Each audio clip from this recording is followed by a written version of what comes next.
Opa pessoal, tudo bem? E bem-vindos ao segundo vídeo, la deuxième vidéo de comment poser une question en portugais du Les Brésiliens avec Gabi. Les Brésiliens, c'est notre site pour apprendre le portugais du Brésil et Gabi, c'est moi. Alors, dans la vidéo précédente, on avait appris à poser des questions directes, questions oui ou non. Et aujourd'hui, on va apprendre à poser des questions ouvertes, donc en utilisant quelques pronoms interrogatifs. En fait, c'est plutôt ça qu'on va apprendre parce que les restes, c'est en fait la même chose. Pour poser une question ouverte en portugais, c'est la même chose qu'une question fermée avec les pronoms interrogatifs avant. Donc, partons. On va apprendre, j'ai fait une petite liste, on a 6 ou 7 pronoms interrogatifs qu'on va apprendre aujourd'hui. Les premiers, bien sûr, c'est que ou quoi en français, on va dire o que en portugais. Ok. Ok. Par exemple, o que você faz, qu'est-ce que tu fais, o que você faz. Bon, qu'est-ce que tu fais, ou que fais-tu, ou tu fais quoi, par exemple. Car en portugais, il y a une seule façon. Beleza?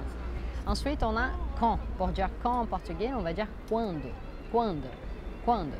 Donc, je ne sais pas, quand tu vas voyager, quando você vai viajar. Quando você vai viajar. Tudo bem? Et ça monte toujours à la fin. Quando você vai viajar, Gabi? Quando você vai viajar. Beleza. Ensuite, nous avons où. Pour dire où en portugais, on va dire onde. Onde. Alors, dans la plupart du pays, les mots qui finissent avec un ont souvent un son des i. Ce n'est pas partout, bien sûr, on n'a pas la même façon de parler partout au Brésil, mais c'est la prononciation, on va dire, la plus courante. Ça dépend d'où tu vas, donc tu feras attention, mais normalement, ça va avoir plutôt un son des i et ça va plutôt avoir un son de j, onde, onde. Tudo bem? Par exemple, où tu étudies, ou où est-ce que tu étudies, ou où étudies-tu, ça devient une seule façon de demander, et on va dire onde você estuda, onde você estuda, onde você estuda. Beleza? Beleza. Em seguida, que mais? Como. Alors, comment dire comment en portugais? C'est la même chose. Como. En fait, ça s'écrit C-O-M-O, mais la prononciation est vraiment très proche parce que c'est une paroxytone. La plupart des mots en portugais sont des paroxytones, c'est-à-dire l'avant-dernière syllabe et la syllabe forte, ce qui fait qu'on entend très peu la fin du mot. Donc, il y a un O à la fin, mais on entend très peu. On dit comme, comme. Et ça a presque un son de U, si vous entendez bien, comme.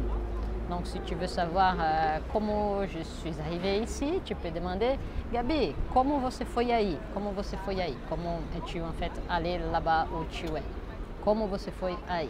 Beleza? Bien sûr, j'étais en train de regarder dans ma petite liste. Pourquoi? Pourquoi en portugais, ça devient porque. Porque.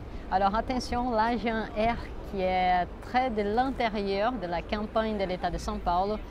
São Paulo, dans la ville de São Paulo, il va être plus roulé et à l'État de Rio de Janeiro encore plus roulé. Donc faites attention pour ne pas trop copier ces R. Des fois, ça peut être un peu drôle, on peut se moquer, on se moque souvent entre les accents des régions du Brésil.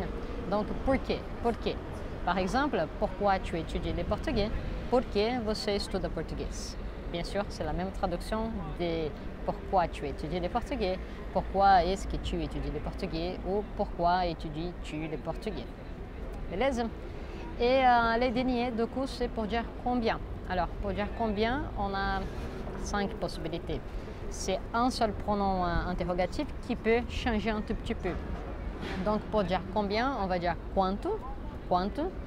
Et quanto va s'accorder avec les mots qui l'accompagnent. Donc, si c'est un nom masculin singulier, ça va être quanto. Si c'est un nom féminin singulier, ça va être quanta.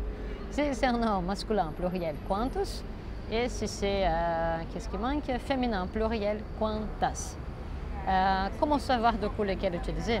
Tu vois combien de quoi que tu veux demander. Si c'est combien de quelque chose au pluriel, du coup c'est au pluriel. Si tu veux demander combien des amis tu as, amis au pluriel, quantos amigos, quantos amigos. Alors, pas avec cette rythme, donc on va les refaire.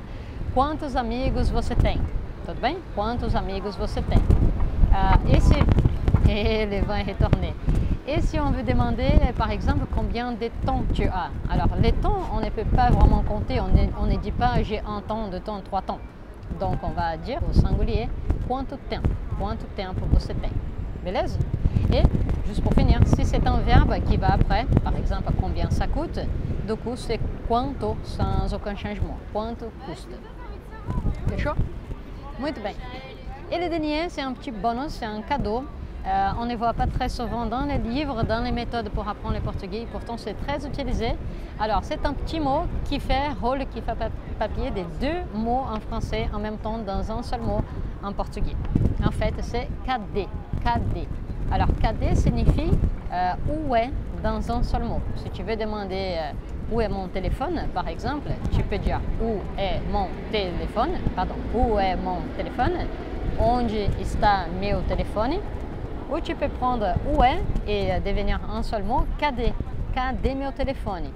Alors cadê meu telefone est très utilisé, on utilise souvent et on utilise plutôt quand on est en train de chercher quelque chose. On n'utilise pas pour demander où est l'hôpital, où est le centre-ville. C'est où sont mes clés, où est mon portable, quelque chose qui peut bouger, c'est dans cette idée. Et du coup on peut dire cadê meu telefone, cadê a Maria, donc où est Maria, cadê a Maria.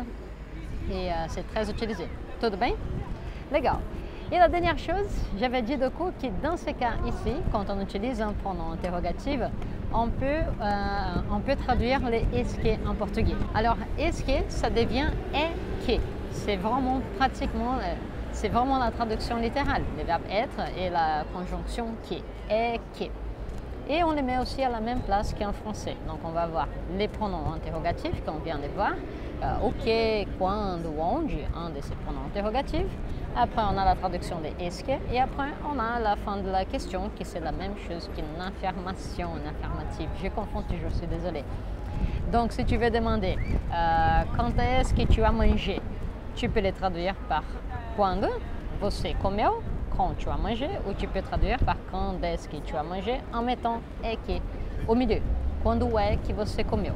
Quando é que você comeu? Ça marche de la même façon pour tous les autres pronoms interrogatifs. La seule chose, c'est que pratiquement personne ne va parler comme ça dans le portugais courant.